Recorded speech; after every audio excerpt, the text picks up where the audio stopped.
What's up, ladies and gentlemen? Welcome again to the BoneZone. Today I've got a really cool video. So I was playing a show last night with a group called Fay Ray, one of the bands I'm in out here in Chicago. And the group that played after us is this group called Pressure Fit, which is led by Reggie Chapman. Me and Reggie we're good buddies from college. We went to college together, and he was doing a lot of stuff. He was one of the best bass trombone players out there right now, if not the best, to be honest. He was playing a couple of different instruments. One of them was this custom-made bass trumpet, which he told me was made by BAC Musical Instruments, and we'll talk more about it because I'm going to do a little interview with him in product demonstration, but I'm really excited about it. It's going to be a really cool video, and I'll shut up. It'll be fun.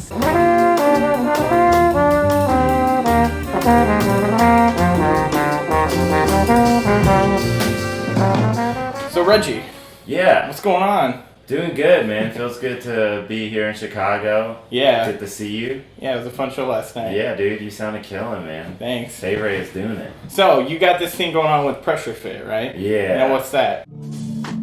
So Pressure Fit is, I guess the bio says my post rock hip hop jazz fusion brainchild. Yeah. And so basically it's just all the music I've been writing over the last few years and putting it together and with a bunch of people that I highly respect, mostly from the Midwest. I got my guy Ryan Easter from the East Coast coming to join us for this tour we're on right now. But yeah, it's been a great tour. We've been all over. It's 10 days total. Yeah. Nice. Working it out. So yeah, because we were playing the show last night, and I have not seen that before. Oh, so yeah. What is that? This is a 1 of 1. You can actually look at the serial number, perhaps we'll have a picture or something. But it's a 1-on-1 bass trumpet made by Mr. Kevin Stiles and Mike Corrigan over at BAC, Best American Craftsman Musical Instruments in Kansas City. Yeah, and they also made your bass trombone too, right? Yes, they made my bass trombone, which is a prototype bass trombone. Basically just working it out, trying to figure out what they're going to do and how it's going to be when they start to make the line model. Yeah. Yeah. So what's unique about this bass trumpet? Because I honestly don't know that I've even seen a bass trumpet before. Oh, okay. Well, if you talk to people, I think Wagner operas use bass trumpet. I'm pretty sure Stravinsky used bass trumpet. Obviously, it's just a big trumpet, but it's a trumpet down an octave. I know you can find them out there. As far as I understand, some of the most important ones are the Bach bass trumpets, especially the New York Bach bass trumpets. This one is special. I play, as well I play bass trombone, and so this one has a larger bell than most bass trumpets would have. This is actually an 8.5-inch bell or bass trumpet. I'm guessing 7 inches. Yeah, get a good look at it. There it is. And it's got that black bell on the front, patina, classic BAC. Yeah, sort of thing going on. Bass bone, which is actually natural patina black from firing. Yeah, on the bass trombone. It's kind of cool. You can still feel like the dents and everything. Dude, yeah, this is a handmade, hand-hammered horn. All of the components were made in Kansas City at BAC except for the valve block, which they scavenged a valve block from a King 2B from valve trombone from the 70s. Oh, okay. Yeah, and just basically built a bass trumpet around it. This is also unique because it has the shepherd's crook, which is another signature of BAC, bringing that technology back. And while it does look beautiful, everything has its own reason. It's not just to have a quote-unquote steampunk look. Yeah. The shepherd's crook is made out of copper, which all the different alloys just they react differently with the sound, and so this is put together to create the sound of the instrument and also the feel of the instrument, which I happen to like. The copper crook adds a richness to the sound, like a kind of big, fat, low richness. Also, the shepherd's crook, it's all about airflow dynamics. So I was going to ask. Yeah, exactly. My understanding with airflow dynamics is that the more round the pipe is, the more the air can flow, and the more sharp the turn is, that gives you more of a shelf to be able to slot things. Okay, yeah. So you can imagine doing a mixture of the two of those creates the feel of the horn and the type of back pressure, and you know, some horns are slot a whole lot better. Some horns like slot very harsh. You know, it's hard to have flexibility with them, and some horns don't. Some horns have a really beautiful open sound, and you have to tell it where to go. Yeah, which can be nice too. It just depends on what type of blow you want. Yeah, because, well, you let me play it yesterday just for a little bit, and it plays so smooth. It's not hard to play. It's an easy blow, for sure. Oh, absolutely. Yeah. And also, right now I'm using a Remington Constellation, which apparently J.J. Johnson used. Oh, that looks cool. Yeah. And I guess it's an older mouthpiece or whatever. The throat is kind of a little bigger. Yeah, I'm not. The throat is a little bigger. Yeah, I'm not sure exactly what the box size of the cup and rim is. Yeah, it looks pretty deep, yeah, right? but it is. It's way deeper, and so it's perfect because I'm a doubler. And in essence, I picked out the bass trumpet is perfect for me. I do everything on bass trombone because I'm an improviser and I play mostly commercial type music and creative music. So even when I need to play the horn they made me, it makes it so that, for instance, last night I could blend with a trumpet player and a saxophone player on bass trombone, and the sound isn't too big or too majestic in order to be part of the section. You know, everything is like on point and very responsive, and I love that. And I can play in the upper register and sound like a tenor trombone if I need to. But with this, this fulfills the tenor trombone side of my arsenal right now. I'm not playing tenor trombone. So if I have to play something light and tight, for instance, we have a Melvin Knight song that we play, and it's up there, B flats and C's and stuff, and they're quick hits and everything. And so I can play it on this, and it sounds really nice up there, and I also don't have to work quite as hard. And so I have a bigger mouthpiece and a bigger bell. Just to, it's just better for doubling. Like when I go back and forth, it's not so much of a shock, Yeah. But I think it also matches my sound concept as well. Yeah. Which I'm pretty stoked about. Sounds Really cool.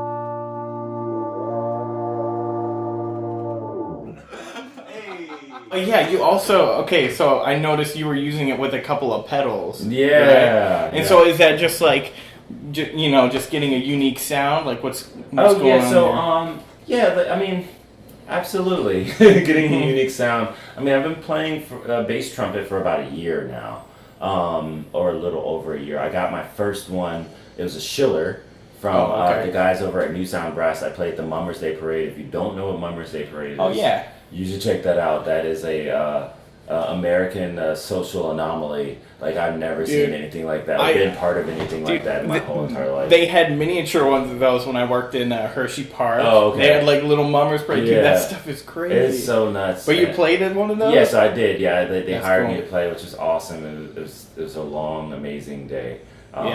But anyways, so they had a like broken Schiller bass trumpet in the corner, and I was like, "Is that a bass trumpet?" He's like, "Yeah, you can have it, dude." So like, I put like put $100 into it to get it all fixed up, and I played it, and it was kind of tough. Like it was like kind of hard. There's interesting back pressure. Like the bore size is interesting. Like through the horn, and also the intonation was a beast on that horn. Yeah. But it was fun and it was exciting. I did a few recordings for myself that'll be coming out, like just again like tenor trombone type things. That way I can just have a different color palette when I'm like recording stuff for myself. And then and that kind of led to this. So to the whammy pedal, I set that up just to have have different colors throughout Yeah. the set, you know. Like so, I play a bass trombone solo, and then I can bring a different vibe, a different sound. As far as the registral things, I think sometimes just the middle and lower octaves can kind of be dull, not dull, but like just staying in that register.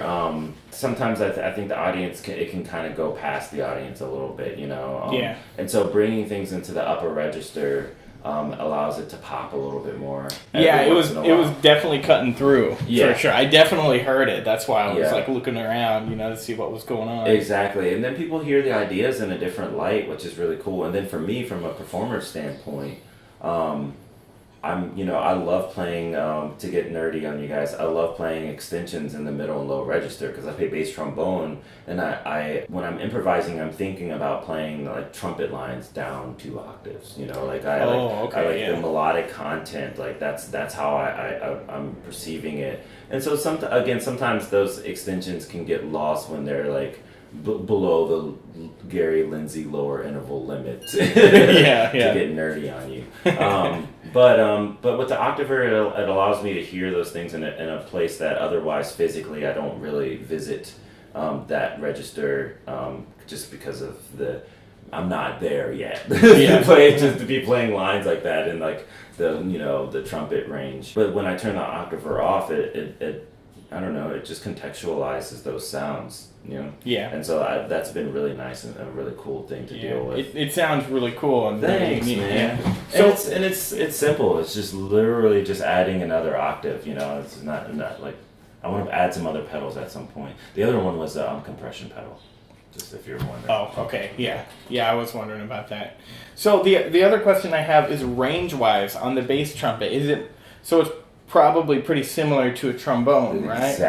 Exactly. Okay. Of a trombone. But it does sound like more like a trumpet, you know, than it has everything I'm guessing here, but it has everything to do with the wrap. Okay, yeah. So if you look at it, just that everything's wrapped up, you know, and so there are more turns on this, and all of again, like we're talking about with airflow dynamics and everything. The turns are gonna delineate the sound and tone and the way like the overtones series are related, how they come across, you know. Mm-hmm. And so it sounds like a big deep trumpet, and not a trombone. You know, it has trombone qualities, but I like that. Again, like as a brass player, I mean, total freedom for me is being an artist. Yeah. So if I want to be an artist, I like, and so that means if I have a unique voice and maybe it doesn't fit into this situation, that situation, but I want that to not matter. I want people to call me for Reginald Chapman in my own unique voice. Yeah. And so I think the bass trumpet like lends itself to that as long as it's quality. And I had an old teacher. It's just, you can do it whatever you want as long as it's quality, and people will see the quality in spite of it being a little bit different than this or that, if that makes any sense. Mm-hmm. And so yeah, like back in the day, bass trumpet was mostly used for classical, and now you're throwing it into the kind of like jazz, rock fusion sort of world. Yeah. I mean, I'm not. This is not new business. There's this guy, Cy Tuff, I believe. He actually used to play with Jim in Woody Herman's band. We'll have to look that up, and maybe if I'm getting the name wrong, put like a amendment in your comments section or something. But also, so there's him. As far as I know, he's one of the earlier guys. He also did some stuff off in his own world or whatever. But like I think there's like a Woody Herman like insert of like some vinyl. You can see pictures of him playing with the trombone section. Valve trombone players used to play. I also recently looked at the back of a what's the guy's name? Melvin. What's that singer you're into that we were talking about? Donny Hathaway. I was looking at Donny Hathaway, just looking at all the brass players playing on one of his things, and there's what was that? Everything is everything. Yeah, everything is everything, and there's a bass trumpet player on there. You know what I mean? No way! So, okay. It's so funny. Like every once in a while, you like see stuff sticking out. Okay, so then, fast forwarding a little bit. Apparently, what's the guy's name? I can't think of his name. That's terrible. Oh no. Trombone player, plunger. The tricky Duke's band. Tricky Sam. No, yeah. after like hit the guy right after him. The guy after him. Oh gosh, I can't think of. Al Gray.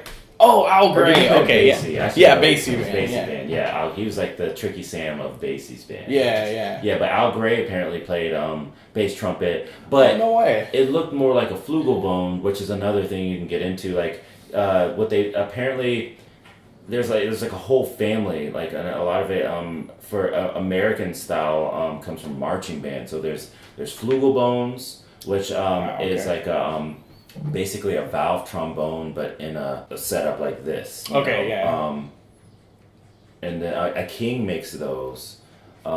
There's also marching trombones, which are like similar to flugelbones, but I think That's right. Yeah, they're not quite as conical. Well, that's what I thought it was at first. I'm like, Yeah. why does he got like a marching bone? Because I know he had a marching tuba for a while. Well, and see, that's the thing. This thing is not.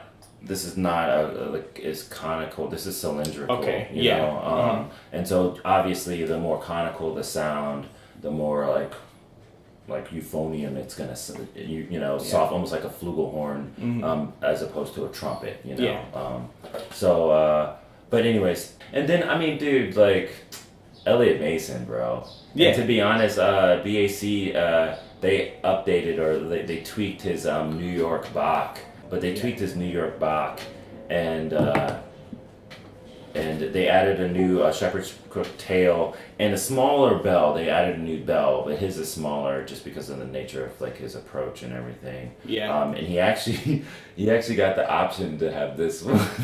Oh, really? He decided on the smaller one, which I'm glad. I see. Again, like when they said 8.5-inch bell, I was like, yo, like is that gonna sound like a bass trumpet or like what's going on? But it's like perfect for me. I'm like so happy about it. So there's that, and then dude, this guy, we played a show last Thursday at Martyrs. It was our first show of our tour,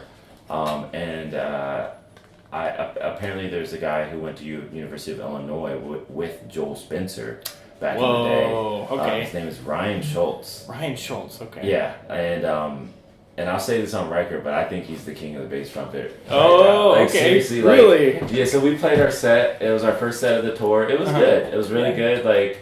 We've obviously like gotten it together a whole lot more since then, but it was good. And they were supposed to open for us, like, cause we reached out to Martyrs for a show, but like their drummer plays with he plays like with musical or whatever, and so he plays with Hamilton. And so he was like, yeah, like he has to do Hamilton and then he can come. So we switched the bill and we opened for them. And dude, this guy had a whole pedal board of amazing effects with like a clip-on mic, and he was using the Harman with the effects and just slaying, dude. Like I'm talking like Kurt Rosenwinkel of bass trumpet. Like it wasn't just like, oh, he's playing an instrument I've never seen before and he's playing some jazz. Like he was playing amazingly beautiful, complex musical lines on this instrument, and it made me real mad about it. Like they definitely slayed me. Like I know it's not a competition, but but I was like, all right, well, I've got 1 year on this, and he's got like 30, so it's cool. But still, like I just kind of see the end game. So man, please do check out his he has a CD out. His stuff is amazing, and he adds the electronics very tastefully and usefully. Like a lot of people, they'll add electronics and they just make kind of a drony mess, and they can't really actually play the instrument. Sorry, that's messed up to say, but he's not hiding behind the electronics. Like it's obvious that he's just augmenting what he can do. Very cool.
one more question that I can think of. Sure. Is this bass trumpet going to be available to like the general public? Oh, to it purchase? already is. Okay, Oh, it already is. The way it works is BAC has they have their they have their line of horns, so they have their pro horns, and these are made in factory, and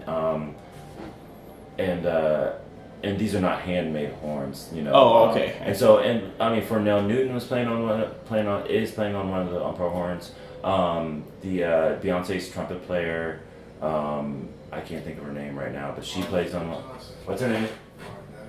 Yeah, Arnetta Johnson. Beyonce's trumpet player Arnetta Johnson is playing on one. She sounds killing on it. Like, so these are great horns, like out of the mind of Mike Corrigan. Like, basically, just the ideas, and you know, he goes and he gets these made.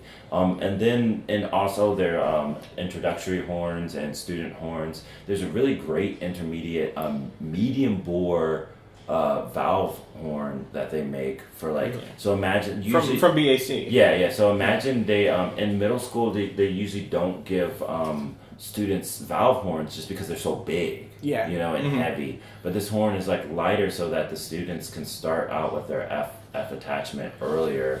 Therefore they, you know, and then also I think Andre Hayward was really into it as a jazz horn, like being able to, you know, use the F attachment but like still have like a smaller bore that could like sound good with like, you know, this type of stuff he does.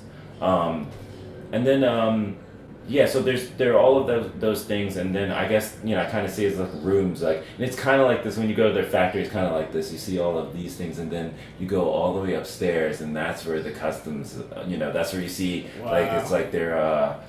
I mean, I think you've been there before, right? Have you been there? I have not been there. No, I got to take a trip out there. It just I feel like it's like Conan the Barbarian. It's like dudes like eating raw meat and like hammering like swords. I have seen videos. Yeah. Yeah, no, but really, it's like that. They all have like big beards and stuff too. Nice. So it's kind of, that's what it's right. But yeah, like they're hand hammering, and they're making these things with their bare hands. Like they're using like pitch. Like I didn't even like they're using like medieval technology to make some these old horns. school Viking stuff. He's just like, oh yeah, I'm working on your tuning crook or whatever, and then he pulls me like a piece of wood like with like it like drawn out and cut out. He's like, yeah, this is how we make it. It's like, what in the world, are you serious? And like hammering the bells and stuff. It's kind of amazing to watch and beautiful. It sounds like some Lord of the Rings that's stuff what I'm happening saying. up there. That's what I feel though. I'm just like, got my sword, man. You know what I mean? Like, like handmade and like made in the fires of Kansas City, Mordor.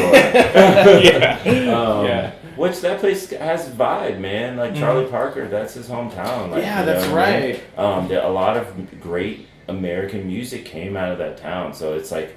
And you can smell, it's in the water. Like, it's almost like when you go to New Orleans, where the vibe is like so thick and like palpable. And Kansas City, like that vibe is definitely there. Like, you're like, oh, I could see why, like, you know, bebop was invented in this town.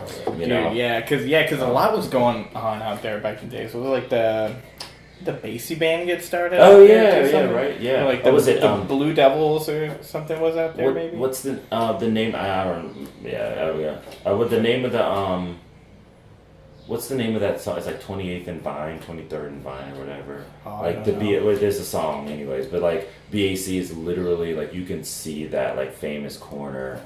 Like from BAC, from the place that they bought. It's like a really old warehouse, and they just tricked it out. It's pretty cool. Wow, that's cool. But what was I trying to say here? But yeah, okay. So what they do is and those are the customs. Yeah. You know, and so you have an idea. Obviously, they have precedents that they've made. They have things that they've done, you know, and I'm pretty sure if someone said, I want one exactly like Reggie Chapman. Yeah. Also, I have a bass trombone valve set wrap named after me, apparently, which is pretty dope. But anyways, like someone says, hey, I saw Reginald Chapman's bass trumpet. I want one exactly like that, and they'll make it. Obviously, it's not going to be exactly the same as mine because it's handmade, and you know, and there's humanity that goes into it. And also, they found this valve block. They're going to have to find another different type of valve block, you know. That's right. But or make one.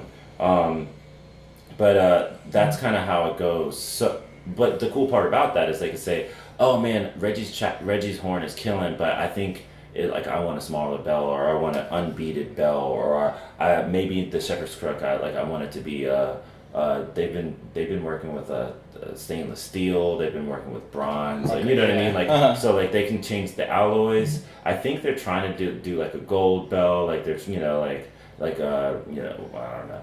Maybe titanium. I was just kidding. I don't think they do titanium.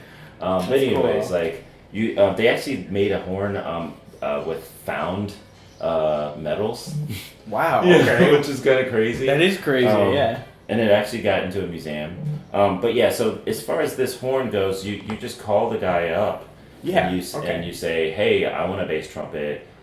This is the type of playing that I do. Like, they know me, they know my style. And so immediately when I brought it up, even though I didn't know what I wanted, they were like, oh, this is how you play. This is what the sound you want. They know that I want a little bit, some darkness to my playing. Like, I'm not a quote unquote hot player necessarily.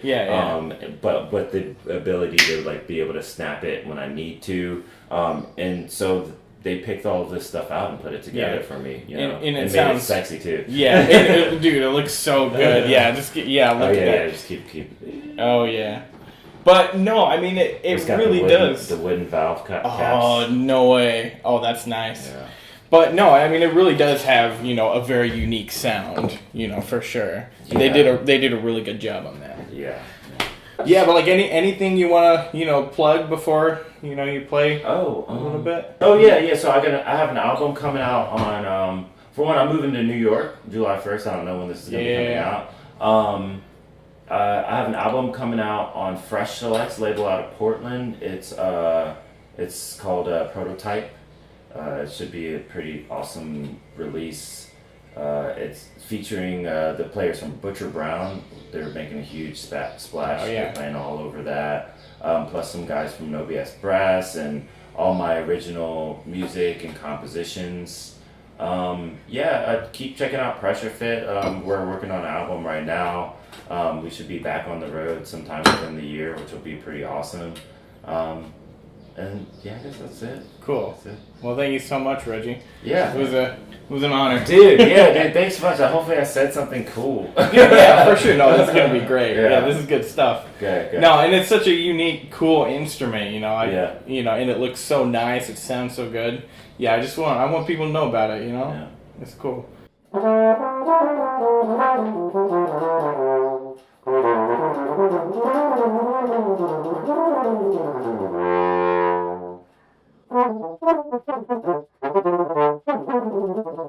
Let me just do that one again. What was that? Yo, we do one take in here. That's how we do it. Yeah, no, you should absolutely do it. Yo, Reggie, now.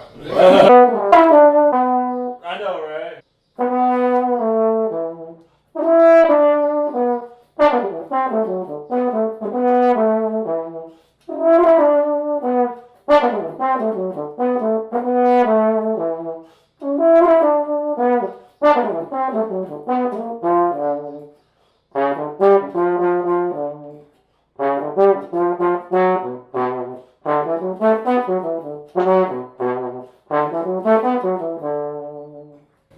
Yeah. There you go. Nice. That's something. All right. Oh, Chicago's so hot. I've only been in Chicago like a year now, and it's like freezing cold, and then it's like 100 degrees. It says 89 degrees right now. I'm dying. Anyways, I had a really good time hanging out with Reggie and making that little video. Reggie's a super cool dude. Yeah, check out his stuff. Check out Pressure Fit. BAC Instruments. They're located in Kansas City.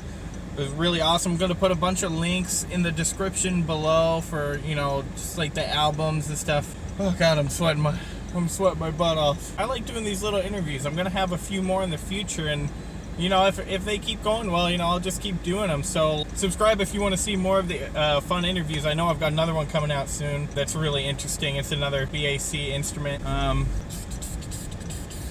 Whew. But yeah, anyways, hope to see you all again in the BoneZone. Oh, I need some air. Woo! That feels better. See y'all later. Have a good one.